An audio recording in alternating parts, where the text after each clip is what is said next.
Class 11th math बच्चे, जैसे कि आपका फंक्शन कॉन्टिन्यूटी में रिलेशन ऑफ फंक्शन का पार्ट 2, जिसमें हमने प्रीवियस वीडियो में फंक्शन को 3 बार मैंने डेफिनेशन करवाई थी एक ही वीडियो में, है ना।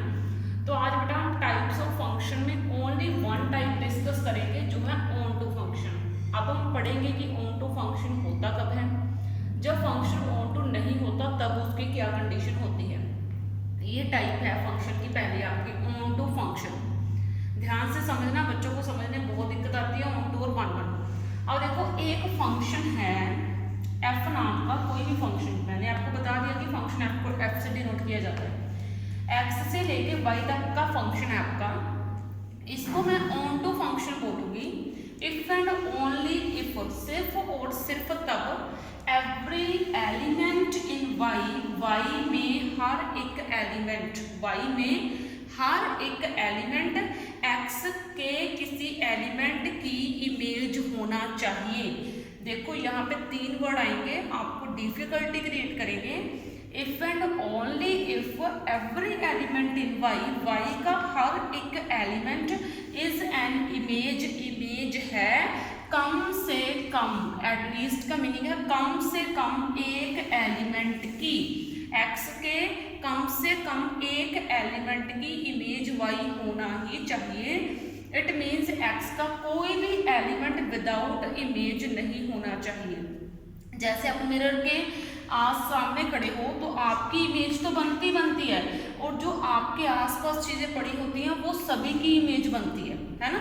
अगर इमेज नहीं बन रही आपके आसपास की चीजों की, सिर्फ आपकी इमेज बन रही है, तो वो नॉर्मल मिरर तो नहीं है ना।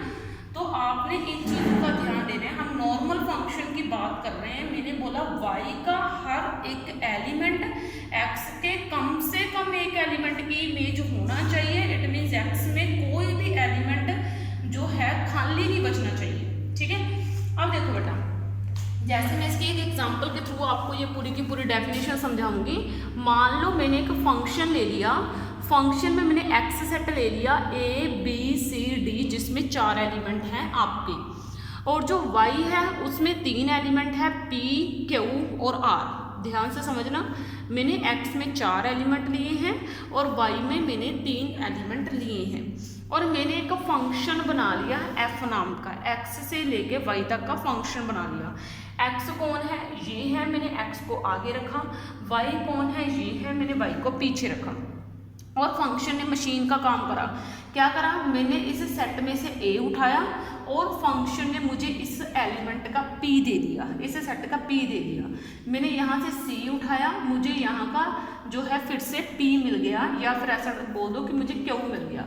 अब देखो एफ ऑफ बी, मैं दोनों को सेम रखती हूँ बेटा, क्योंकि मैंने आपको एटलीस्ट का मीनिंग समझाना है।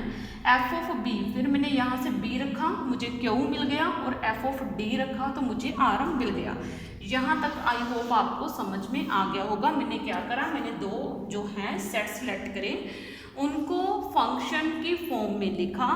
लिखने के बाद फंक्शन में क्या आपने पुट किया और फंक्शन में आपको क्या दिया, वो मैंने सारा आपको यहाँ तक बता दिया।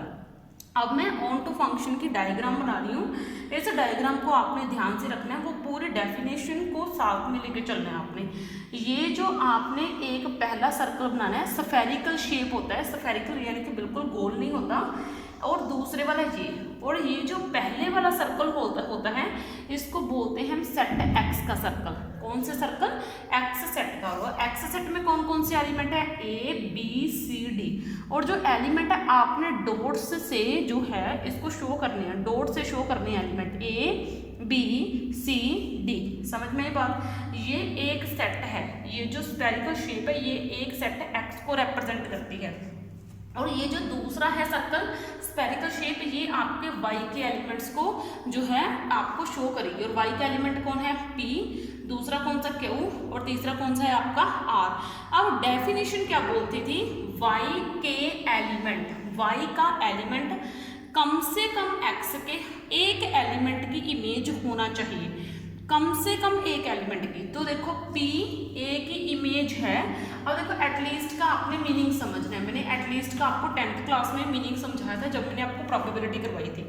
एटलीस्ट का मीनिंग है कि कम से कम इतनी कंडीशन तो है, जैसे आप है 100 में से कोई बच्चा 33 मार्क्स ले रहे हैं तो ये उसके पास होने की कंडीशन है कि कम से कम उसको पास होने के लिए 33 मार्क्स तो चाहिए।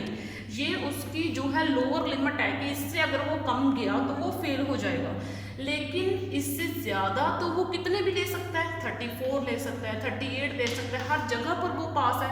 तो मैंने एटलीस्ट का आपको उल्टा मीनिंग समझाया था कि मैथ में आप इसको उल्टा गिनोगे कैसे।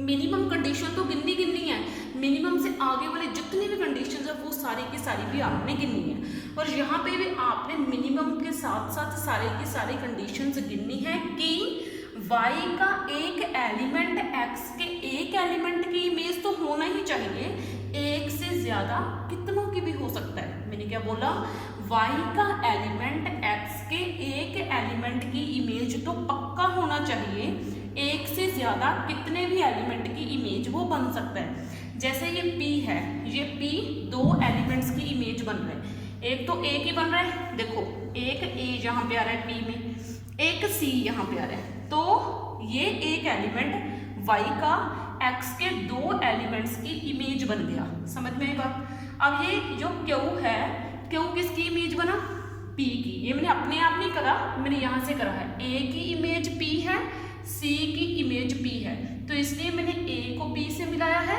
और c को p से मिलाया है। फिर मैंने क्या करा, b का q है तो इसलिए मैंने b को q से मिलाया है, फिर d का r है तो मैंने d को r से मिलाया है। तो देखो यहाँ पे x में कोई भी एक एलिमेंट भी खाली नहीं बचा, तो इसलिए ये फंक्शन क्या हो गया आपका, ऑन टू फंक्शन हो गया। अब मान लो आप तब करोगे जब फंक्शन ऑन टू नहीं है, ठीक है। तो मान लो मैंने एक एलिमेंट ले लिए, ये एक सेट ले लिया a b c d e, ठीक है, और यहाँ से मैंने ले लिया only this p q r, ये मैंने दो सेट ले लिए। मैंने क्या करा, मैंने एक फंक्शन डिफाइन करना है। क्या करना है, मैंने एक फंक्शन डिफाइन करना है, ठीक है। मैं आपको बता देती हूँ, आप यहाँ पे STO मैं आपको बड़ा एलिमेंट लेके दिखा देती हूँ छोटे की बजाय, ठीक है, आपको बड़ा ज़्यादा ईजी समझ में आएगा। देखो a b c d e, मैंने दूसरा ले लिया p q r s t, ठीक है। फिर मैंने फंक्शन बनाया, जैसे मैंने आपको बताया है, x की जगह पर x एलिमेंट डाल दिया और y की जगह पर y डाल दिया।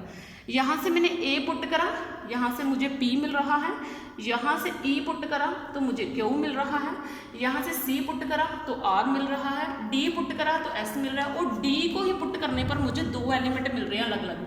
d को पुट करने पर मुझे s भी मिल रहा है, t भी मिल रहा है, लेकिन आपने b को कुछ भी पुट नहीं करा, यानी कि b की कोई भी इमेज y नहीं बना रहा। तो मैंने ये लिया x और ये लिया मैंने y।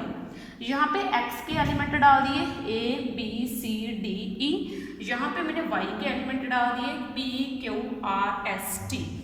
तो आगे देखो, a जो है किसकी इमेज बन रहा है, p की, c की इमेज कौन बन रहा है, r, d की इमेज दो बन रही है, s बन रही है, t बन रही है, e की इमेज q बन रही है, लेकिन b की इमेज कहाँ पे है, b की तो इमेज ही नहीं है। तो जब कोई भी एलिमेंट की इमेज y ना बनाए, y x के किसी एलिमेंट की इमेज ना बनाए, तो उस फंक्शन को हम बोलते हैं नॉट ऑन टू फंक्शन। तो इस वीडियो में बेटा आपको ऑन टू फंक्शन समझा दिया। नेक्स्ट वीडियो में 1 1 एंड नॉट 1 1 फंक्शन के बारे में डिस्कस करेंगे। इस वीडियो में इतना ही, थैंक यू।